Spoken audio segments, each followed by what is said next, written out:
ポケダンス踊ってみましたが、どうでしたか？キーフレームを打つ練習としてやり始めたので、まだまだぎこちないとこもあると思います。というか、踊ってみるのってすごく楽しいですね。今更ですが、ダンス動画の魅力に気づいてしまいました。もう少しダンス動画でキーフレームを打つ練習を続けてみようと思います。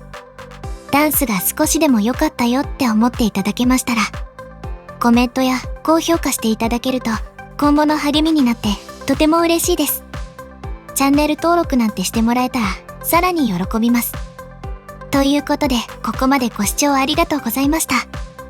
では次回の動画でまた会いましょう。